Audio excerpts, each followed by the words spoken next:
Good evening, and welcome to A Grieving Mother's Journey, Leakland, where we air every Sunday from 6 p.m. to 7 p.m.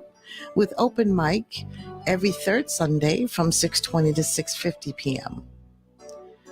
We bring grieving mothers together to share, trust, and bond with one another and to spread awareness of the pain that is caused when others choose to take a life by violence and the various struggles we face on a daily basis just to make it through the day.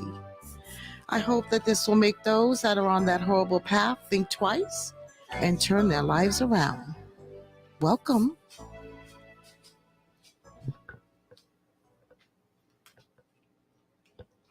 Hi, everybody. Good evening, and welcome to another episode of A Grieving Mother's Journey. We are doing episode 8, and we are covering suicide and what not to say to a grieving mom and dad.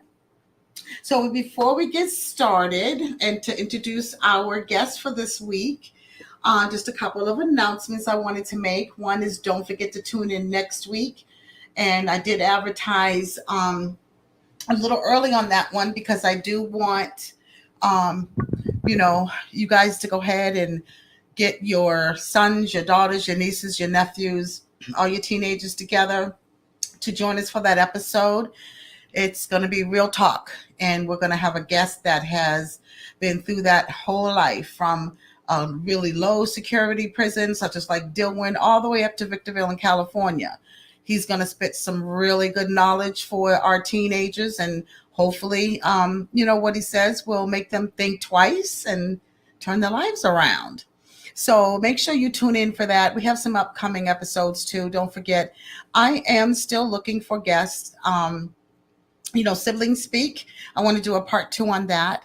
And I'm really in need of some dads to come on. We did have one, previously, but, dads grieve too. So if there's anyone out there that's interested and want to share your story as a father who's lost a child, please just email me. And let's see here. The email address and the phone number should be streaming at the bottom when we get started. So phone lines will be open later. I will give you guys a cue on that when you can call in and speak to our guest, whether it's to ask a question, offer condolences, or, to kind of share our like stories. Again, we are touching on suicide tonight. And also she's going to touch on what not to say. So this is really going to be, that part's going to be very educational for those that have not lost a child, and you're just here to support. This will kind of give you a little bit of guidance on what you shouldn't say to a grieving mom and dad. Not that it's ever intentional, because if you haven't lost a child, I mean, who would know what to say, right? You wouldn't really know what to say. And you say things that you think that are helpful, but they really aren't. So she's going to touch on that as well. And I hope that this is screaming. I keep saying screaming, streaming here. Here we go. I'm so sorry. There we go, guys. Okay. Sorry about that. So I hope you enjoyed this episode, and I'm really glad that we are finally on YouTube. This is so much better. You guys will be able to call in. I won't have to worry about having a guest from afar, and then you guys have to leave a comment. So, without further ado, I would like to introduce, this is another family member, Dr. Pamela Reis, and she's going to come on in and introduce herself. Welcome, Pam. Hi, Cuz. How's It's it good to going? be here. Good. I'm so glad that you decided to do this podcast and share your story about our beloved Paul, and to give, a little bit of education to those on, what not to say. I don't know if anyone's ever done that before, but we're doing it here today. So welcome again, Yeah. Pam. And if you want to go ahead and start out, you can start by Okay. just telling our viewers a little bit about yourself. Okay. Well, first I'll tell you that Donna, or Amina, however you know her, is my first cousin. Our mothers were sisters. Each of them were one of 14 children that my grandmother had. We grew up in New York and in New Hampshire. I didn't grow up with Donna. I grew up in New York, but we used to visit often during throughout the years with growing up. So that's how I know your wonderful host here. Thank Um, you. and I did hear the intro fine. It came through fine. Wonderful. Perfect. So I'm going to tell my story, and I hope I don't break down somewhere along the way, but I'm going to It's try to listen tell that my we're story. here, and this group was basically for people like us. We all share an unspoken bond. So don't Yes, ever apologize for breaking down, because that's what we do. We're grieving, right? That's what we right. do, and it's okay. And it's also okay not to be okay. So, So I'm here because a gun killed my son also. It wasn't someone else that killed him, but nevertheless, a gun killed him. And gun control in this country is a whole nother topic for a whole nother evening. But my son should not have had access to a gun. It's the first time he had a gun in his life. He'd never touched a gun before. He decided to end his life with a gun. So Paul was 23 when he made the decision to end his life. He had been missing for 2 days. We didn't know where he was. He told us he was going to the movies. He didn't go to the movies. He ended up going to a remote place in a rural county not far from where we live.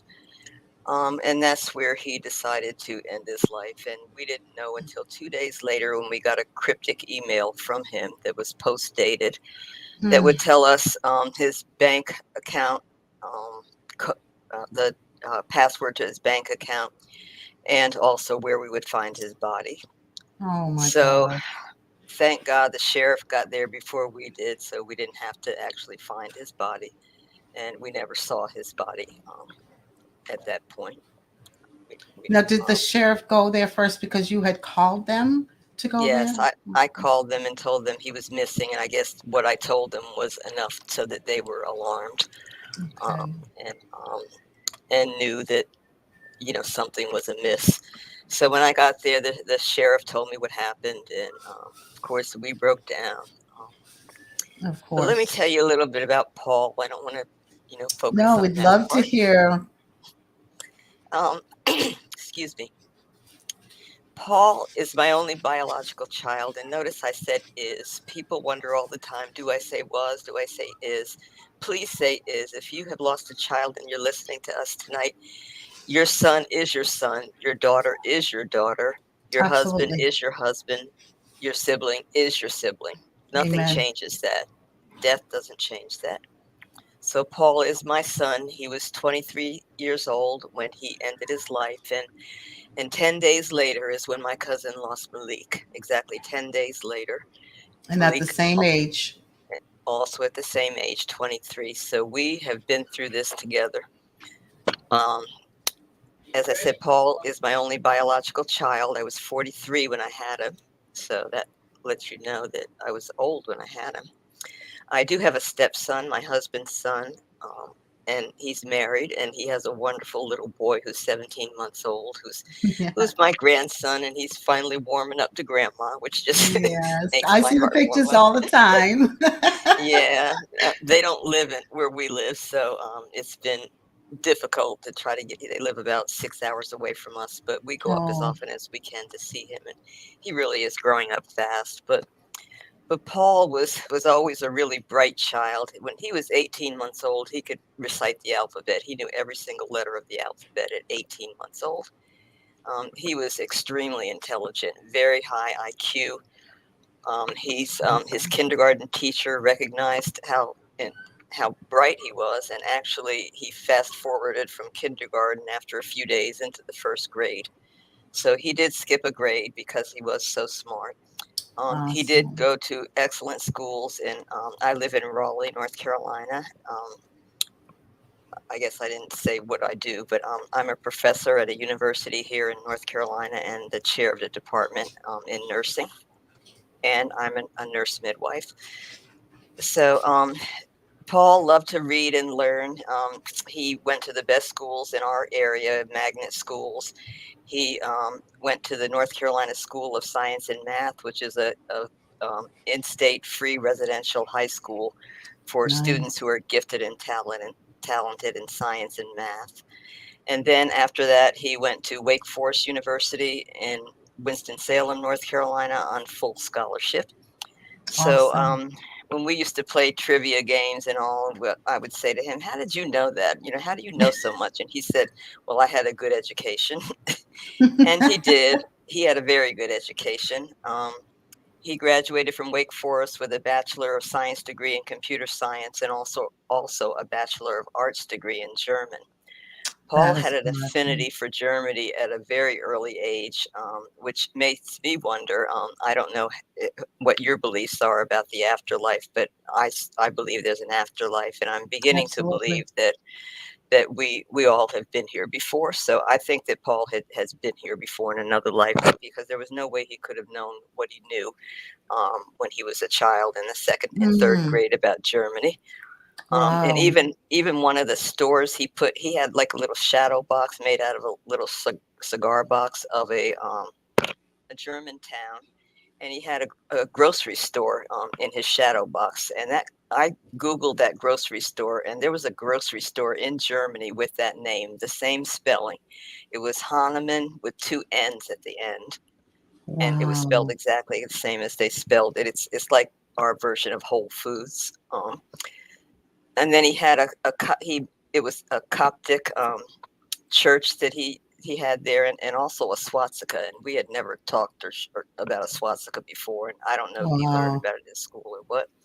But all this points to a past life, maybe in Germany.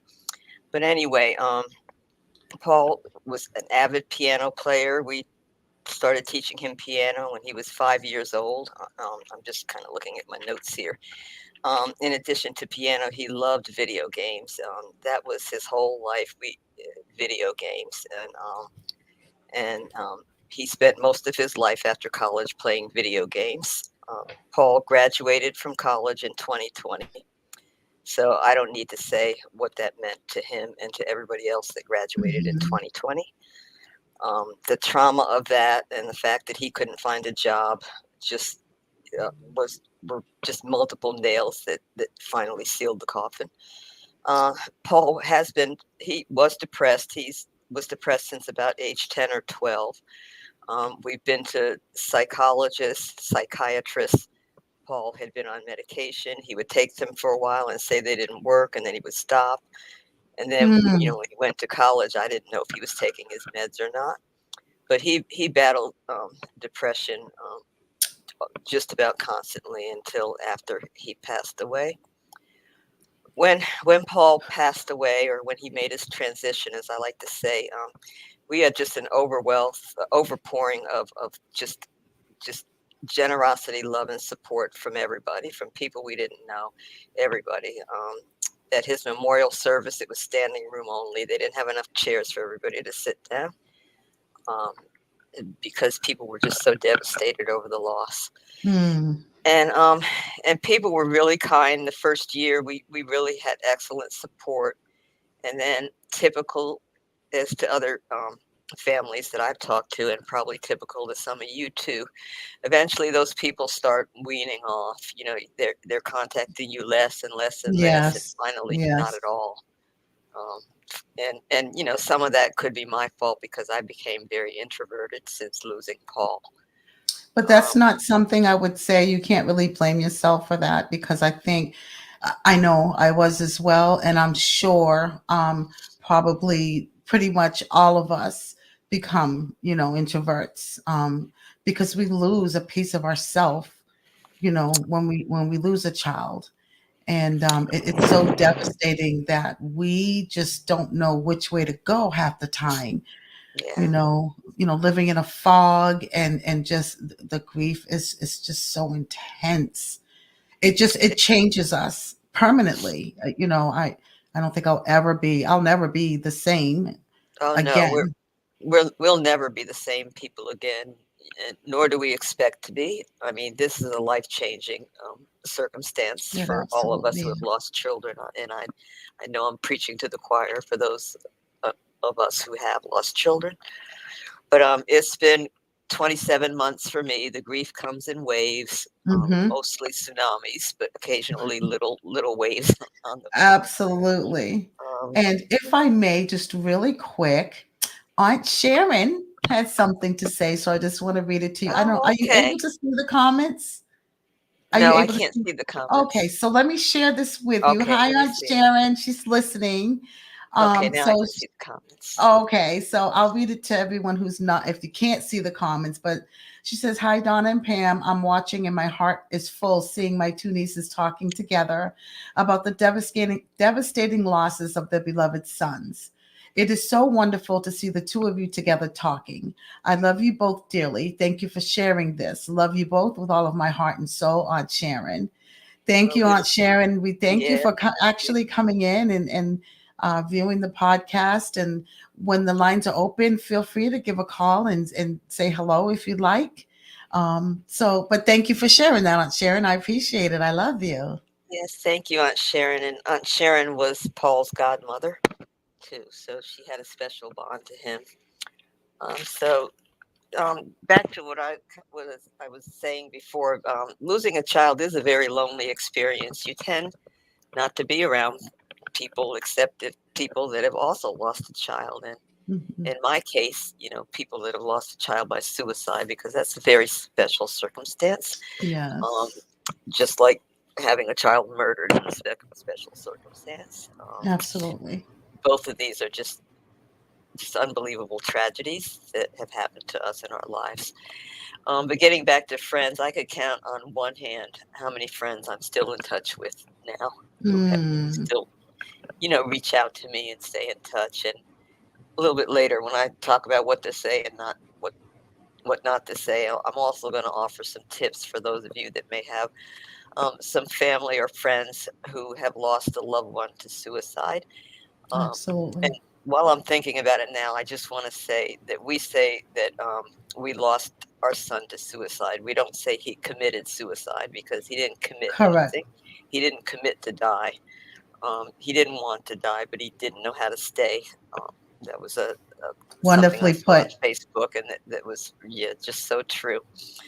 So so I don't want to lose my kids, but I did want to say that my husband has been my rock. We never blamed each other for what happened to us. He Awesome. grieves just as much as I do. We grieve in different ways, but he seems stronger than I am. I don't hold that against him. I wish I was as strong as he is, Yeah, but it tears him apart just like it does me. Um, you may have seen on the Facebook page some pictures of me and Paul. Well, I don't look like the person I did 2 years ago. I have changed remarkably. My health has just gotten very poor.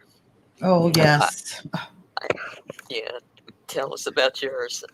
Yeah, I might even have to do an episode on that because it's Yeah. it's amazing how grief um, can alter everything about you. It alters your mind. It alters your heart. It alters your facial features. It Mm, alters your health. I mean, it's just insane the the effects that is oh okay.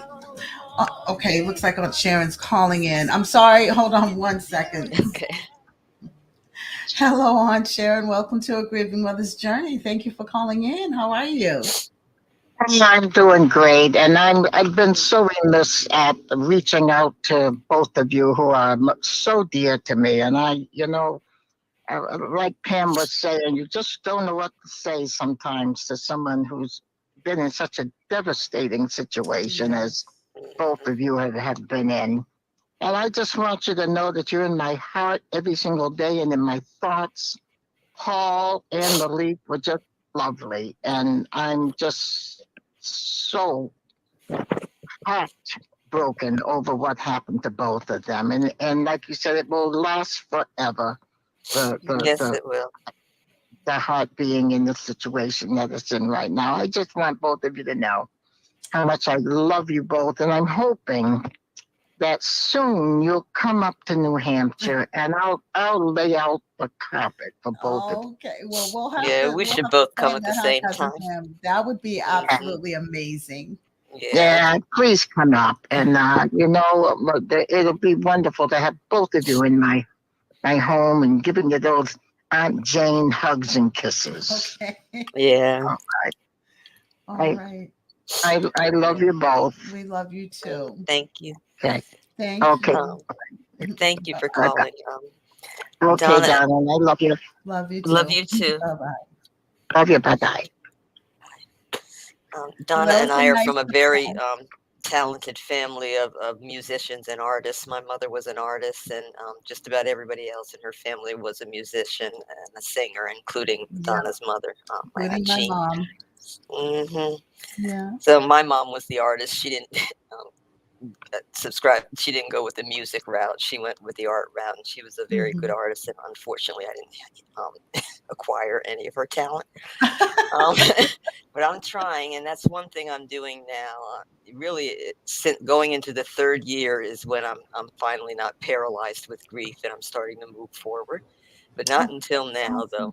Not until now. The second year was absolutely the worst Oh, year, worse than the first. yeah. And after a Um, while we just kind of we learn how to, it never goes away, but we learn how to navigate through it, you know. yeah, But yeah, it is. and I'm going to talk about things that helped me. And I hope maybe if you don't know about them, they'll help you too if you're grieving the loss of a child. But yeah, back to my health. I developed a chronic skin condition. I had never had anything wrong with my skin before. My son, Paul, had eczema pretty badly. Well, about a Mm, month after he passed, I started getting this rash, and I still have it. And that was new for me. So that's how inflammation has happened in my body to bring out this rash mm, from the grief. It's a grief rash, more or less. yep, Um, absolutely. mhm. So I'm going to get into now, because I don't want to run over time. I'm going to get into what people have said to me, and maybe how you can help support someone who's lost a child or a relative or a friend to suicide. Um, as my Aunt Sharon said, you don't know what to say. And that's true. You don't know what to say. So please don't say you understand, because you don't understand. And that, Hmm. we don't want to hear that you understand, um, because you don't. Um, really just saying nothing, saying, I'm just so sorry that this happened to you. That's really the only thing the best thing that you could say, really. I'm so sorry this happened to you. And just be there to listen. Don't talk, That's just so listen. important. Yes, listening Hmm. is so important. And Because, even, I'm here for you if you need me, hmm, but don't right. just say that to say that. So you have to, when you say that, you have to mean that. Yes, exactly. Um, People have said to me, "Oh, I understand how you feel," but you don't. Until you've lost a child, you have no clue how we feel about that. So please don't say that at all. And again, as I said, don't abandon your friends. I mean, you don't have to be in touch with them every day. I have a friend that I haven't seen in, I don't know, maybe 10 or 20 years, but she sends me a text at least once a month to let Oh, me know that's she's thinking awesome. about me. And really, that's all you have to do if you've lost touch with someone that you used to be friends with before they lost their child. Don't abandon your friends. Just text them every now and then, and that's Hmm. that's really enough. Hmm. Um, People have said to me, "Well, was he depressed?" I'm like, "Well, duh. What do you think?" Don't Right. ask don't ask people if their child was depressed. I mean, I think that's quite obvious that their child was depressed. Hmm. And then another thing they say, well, did you have any clue that this was going to happen? And like, obviously, I didn't have a clue. He'd still be here if I knew that was going to happen. So, Thank you. Right. right. Now, so these things are not helpful. Do not say them. Obviously, people that end their lives are depressed. So don't ask them if they're depressed. I want to tell you about something that happened to me that was really horrific. Um, I went to a conference, and I went to this conference about 2.5 weeks after my son passed, and I had to go because I was on editorial board, and I felt like I had to be there for the meeting. So I went, and I went there, and I went to my meeting, and then I went back to my room and cried. And so that was all I did there. But and this was still during COVID. It was 2021, I think, or 2022, 2021. So we were still worried about COVID. And I told her that, I didn't think I should see her because several people at the conference had come down with COVID, and maybe we should just cancel. And she said, no, she was bound to determine she wanted to see me. So I said, okay. So we went out to dinner. And then she starts commencing to ask me, well, what kind of gun did he use? Well, where did he get it? Well, you can get guns off the street anywhere. People just got. And so at that point, I said, "Stop talking about the gun. I don't want to talk about the gun." And so she said, "Well, you got to be glad that he's gone. You wouldn't want him to live like a vegetable, because he had shot himself in the head." So I didn't speak to her for over a year. She kept calling me and calling me and calling me, and I wouldn't answer the phone. About a year later, I decided to answer the phone, and she still really doesn't have a clue. Are you kidding me? So she was still on the same. Yeah, she's said to me, last time I talked to her, she said, "Yeah, I know how you feel." And I wanted to light into her then, and I said, "God, what do I do?" And of course, I was going to take the godly way out and not, jump all over her. But I didn't appreciate her telling me that she knows how I feel. She has no clue how I feel. Another thing that happened is I had a therapist one time, and grief counseling is good. It was good for me up to a point. There comes a point when you have to make the decision to do the work yourself, and grief is work. It's so draining. It takes every bone of energy, It does. Because every you have ounce to of fight energy with out it of your every body. morning. You have to fight fight with through it every morning, and it's tiring. I'm exhausted. I'm absolutely exhausted from grieving. But I talked to a grief counselor once, and she said, and we talked about what happened, and she said, I guess you're looking for some closure. And I said to her, there's no such thing as closure when you've There lost a isn't. child, and There especially lost isn't. a child by suicide. And she said, well, why not? And I said, as if I have to explain this to you and you're a psychologist, then I don't think we're a good match. So that was the Exactly. last time I had to call to talk to her and educate her that there is no such thing as closure when And you've lost a child. it's amazing that you even mentioned that, because I believe the last podcast I had with Dr. Adia, she was on, and I did Hmm. mention, especially because prior to the trial and all of that, you hear that a lot. Oh, good, at least you'll get some closure, on and on and on. And after the trial, yes, I felt a little better. I was better, meaning I had a little bit of more peace, but closure didn't happen. It's not, you Hmm. don't, the only time it will close is if you or I were to get our son back. Then Yes. that would be Hmm. closed. Right. Yes. So other than that, there is no such thing as closure. No, no. The only closure we're going to get is like my cousin said, to get our children back, or when we see them again in the Hmm. afterlife. Then Yes. and only then will there be closure. Yeah. Um, I have a friend, a really dear friend. She and I have been communicating for years. She lost her daughter about 8 years ago from suicide, and her daughter and my son, she was a couple of years older than my son when she died, but her daughter and my son, their lives mirrored each other, and a Mm. lot. They went to the same high school and had that same stress of being in that high school. And she attempted suicide 4 times, and on the fourth attempt, she was successful. And so Mm. I've been in touch with my friend all along. She's a wonderful support for me. And the things that she has said that people have said to her, she told me one time that people told her and her husband that they should have been better parents. This wouldn't have happened to them if they had been better parents. So I'm sure none of you here today would be that rude and that Yeah, I insensitive felt to say that. something like that Oh my to goodness. a person. But and culturally, she's Indian, and that's not uncommon in that culture for people to feel that way. Um, Wow. Indian from India. I've heard other parents from India talk about how they were scorned by other people and blamed for their That's so child's death. sad. So certainly those are not the things that are helpful. So I'm going to start to get into a little bit what has been helpful. And I've mentioned before that my husband has been very helpful. He's been my rock.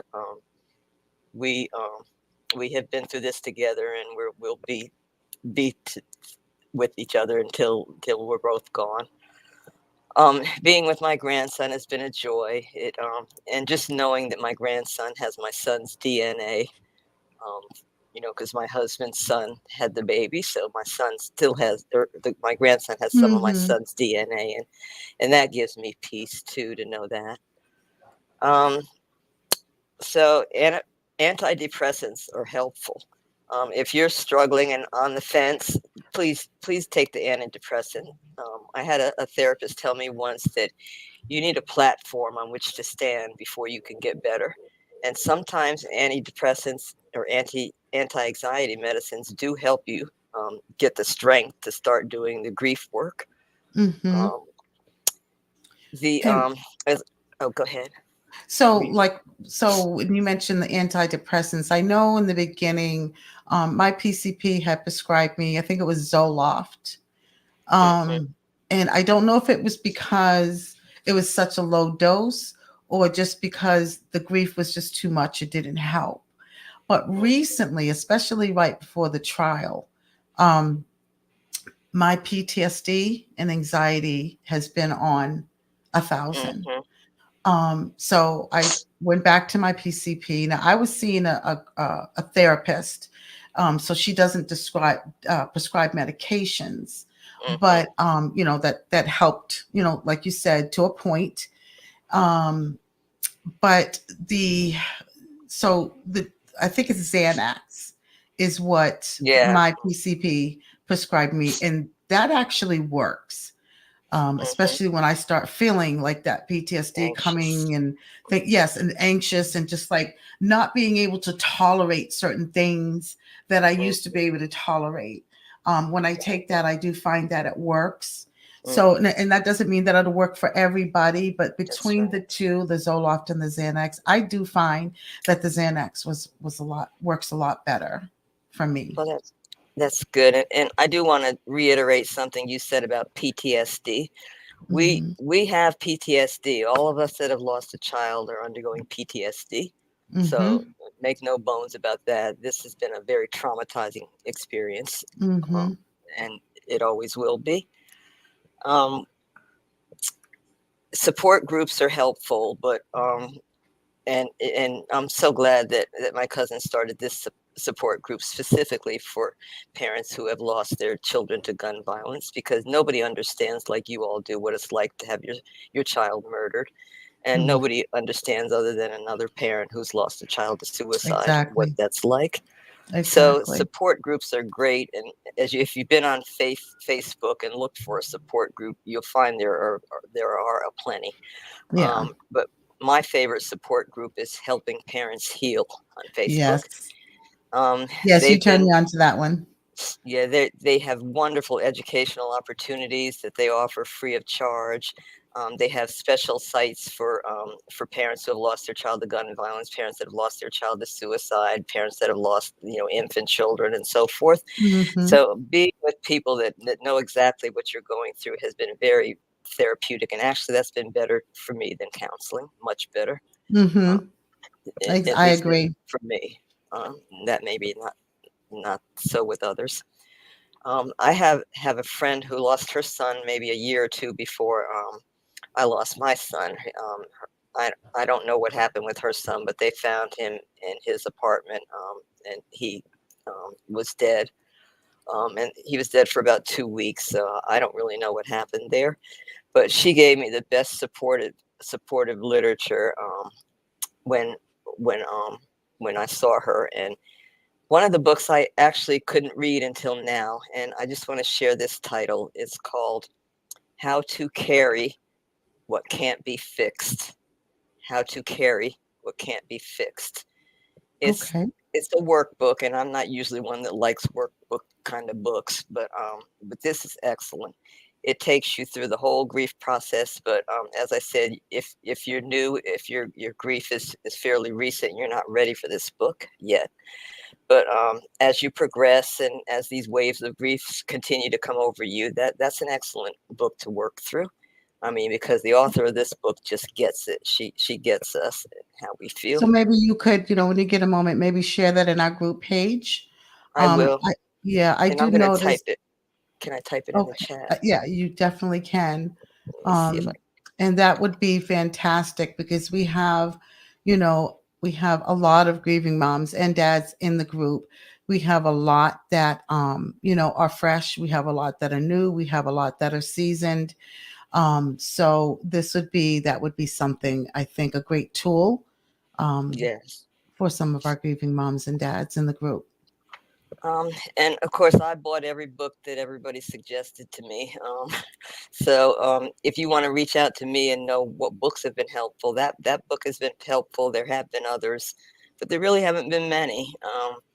Most books that deal with grieving are about the author's personal grief experience, and that's fine. But I want to know how to get through the grief experience. Yeah, it needs to be kind of universal on how, as a Mhm. group, people can get through that process. So I want to just take a quick moment. It is 6:37.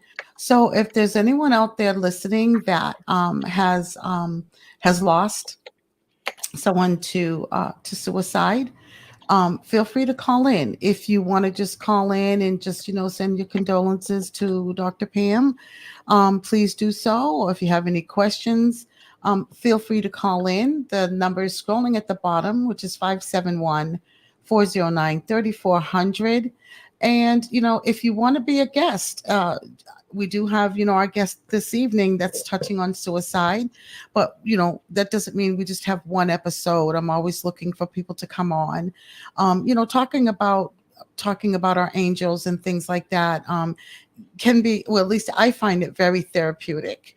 And if you want to share your story, by all means, please reach out to me. Send me an email at the agmj.51522@gmail.com, so we can get you started. And last but not least, before we close up in a few minutes, I did also want to mention, um, in our group, I don't know what's been going on, but the past probably week or so, I have seen so many posts that have just been so heartbreaking with moms that have lost multiple children. Yes. Grief is grief, death is death. I get it. We all still grieve, but to lose a second child, for me, just losing one, I could not fathom, gosh, the grief that someone would go through losing a second child. So, whenever you're ready, again, this is a no pressure zone ever. If you are in the group and you have lost more than one child and you are ready, only be ready. You have to be ready to share. We're not going anywhere, so take your time. But if you would like to share your story, please send me an email. The dates get booked up fairly quickly. I think I may have one date left in August, but so just reach out to me and let me know. But if there's anyone that would like to share anything, any kind words with Dr. Pam Reis before we leave this evening, please feel free to call in. And while we wait, if you have more to share. I want to thank my friend, Dr. Barbara Kellum, for joining in. She's a dear friend and has been a real good source of support for me during this journey. We used to work together, and Dr. Kellum was lucky enough to retire before I did. So, Lucky her. But I'm retiring next year, for sure. Okay, well, Dr. Kellum, I see that you are in the chat. If you're still with us, feel free to call in and say a few words to Pam if you'd like. Yeah, and don't feel obligated, Dr. Kellum. Yeah, you don't have to. None of person. this. Oh, that's like okay. Me. None of this is ever. It's like I said. This is a no pressure zone. It's there if you want it, but you don't have to. It's not a requirement. If I can ask you somebody to post the name of the book in the chat, I can't post it in the chat. I don't know why. I signed in. I don't know What's the why I name can't. of it again? It's How to Carry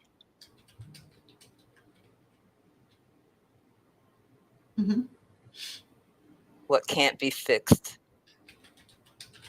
And you can get it on Amazon.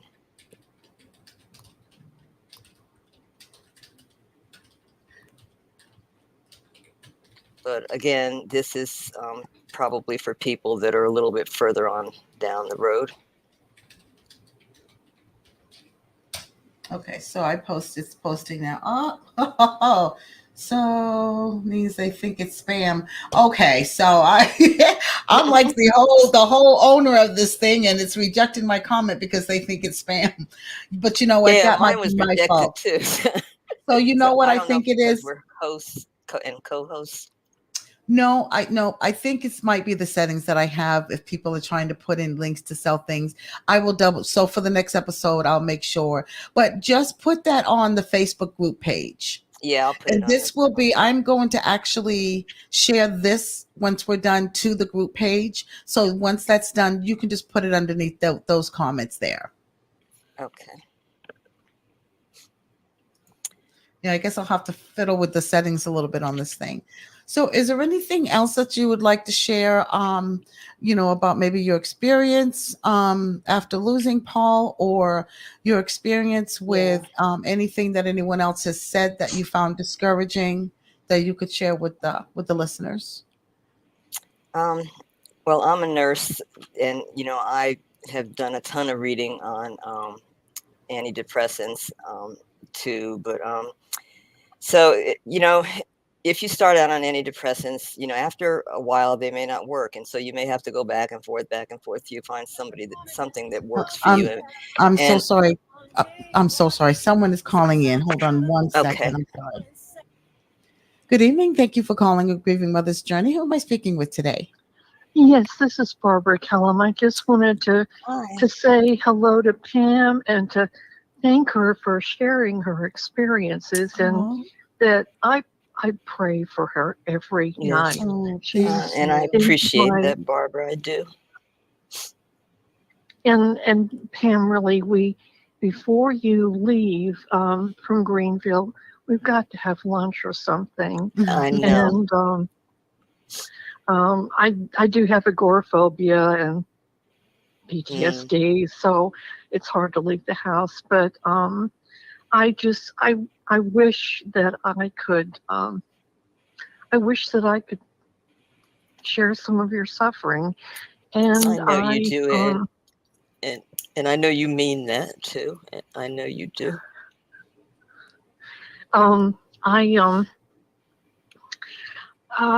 Okay. I don't want to say anything. I'll be silly, but I loved hearing that you believe in the afterlife. I'm absolutely convinced of that. Yes.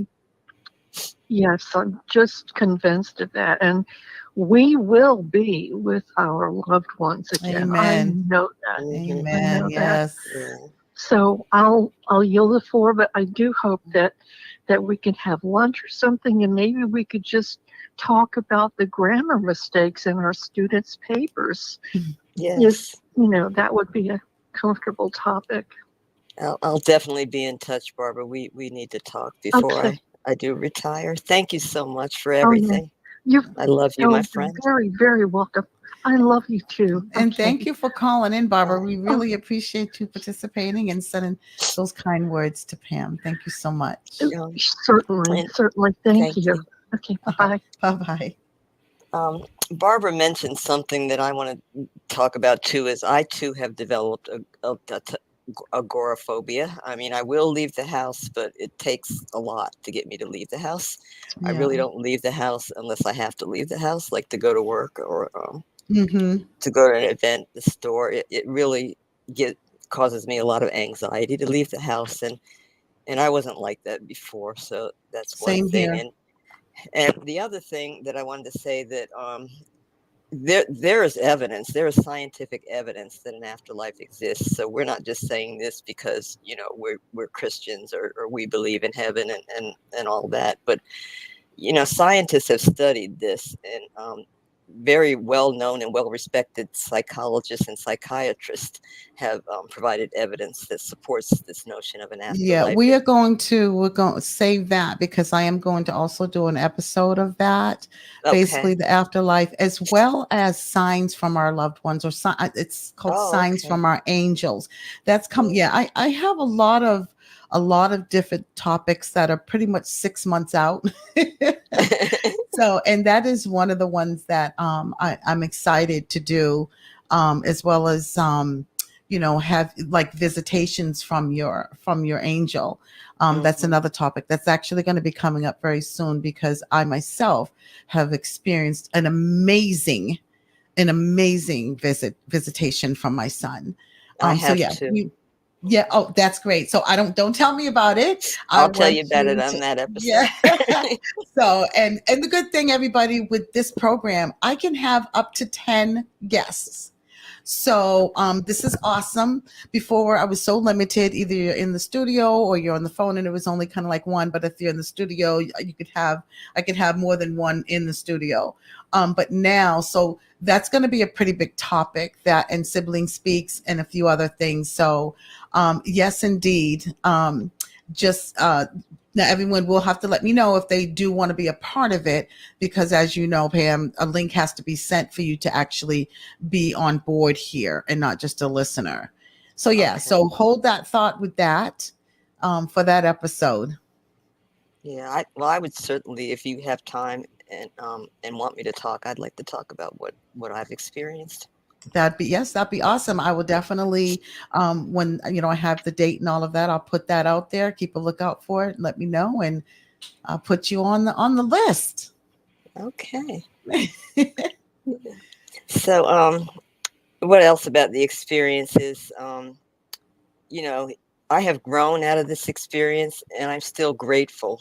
I still am grateful for a lot of things out of this experience. And you might think, oh my God, her only child is gone, and I'm 69 years old, and what am I supposed to do with my life now?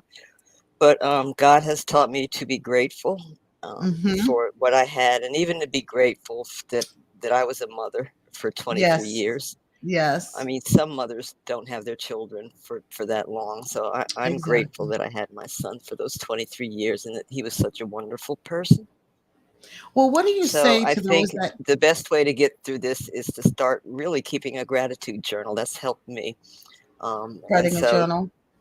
keeping a journal, and just waking up each morning and thinking of things that I'm grateful for, going to bed thinking of things I'm grateful for.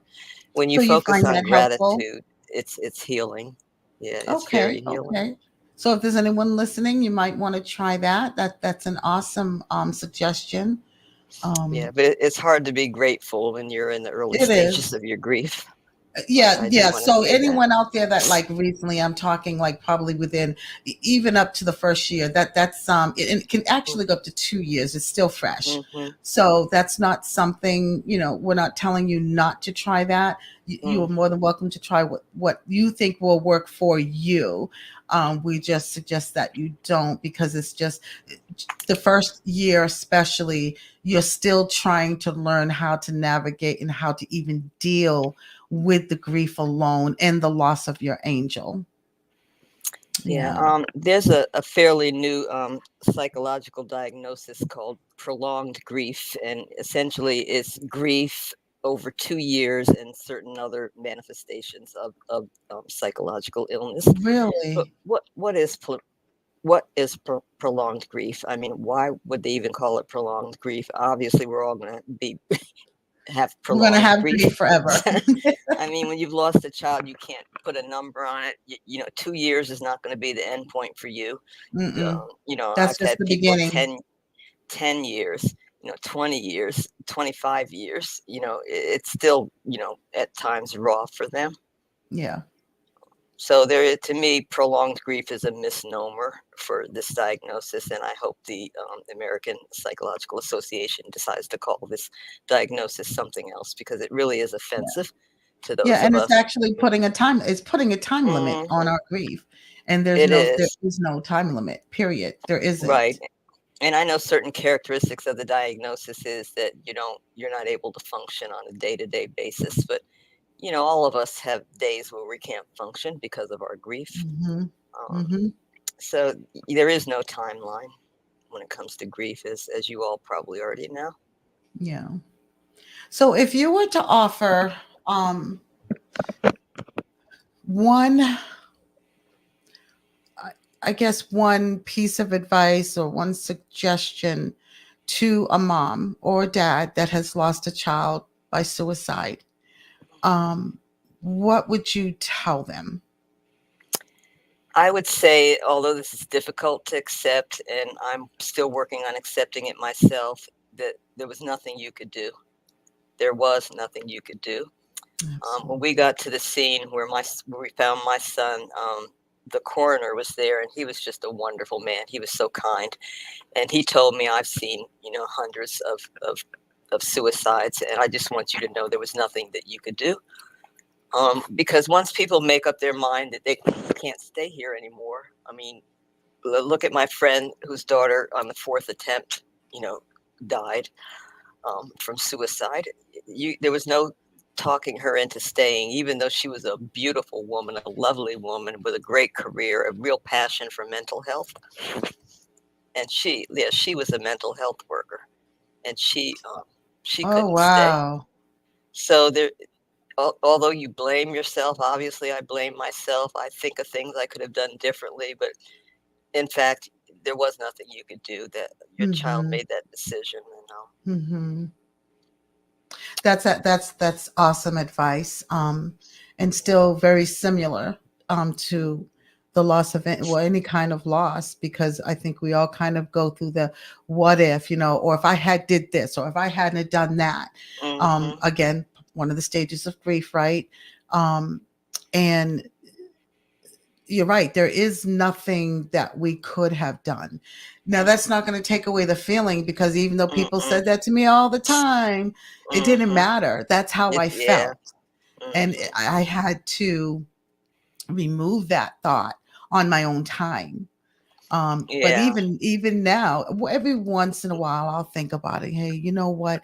If I just hadn't gone to South Mm-hmm. Carolina, if I hadn't gone there and been home, okay, true. But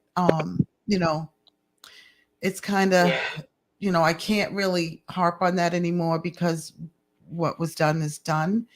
Yeah. And now I just need to kind of channel my negative energy into something positive to honor my son, Right. and And which you and to are. help others. Thank you.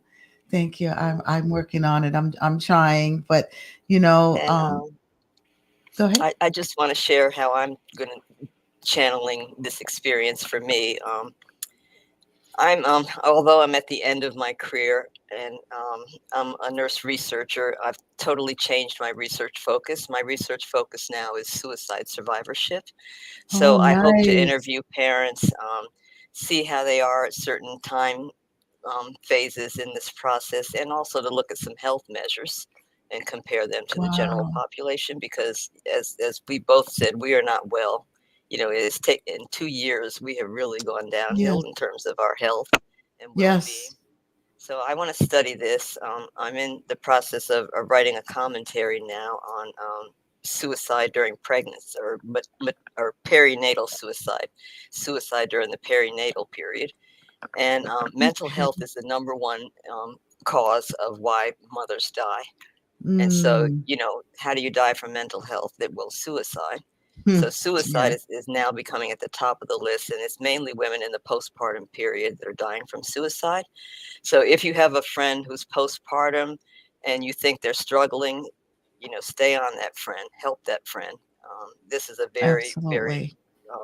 very serious issue that as of course has very horrible consequences. So please, Yeah. watch your postpartum friends, especially through the first year.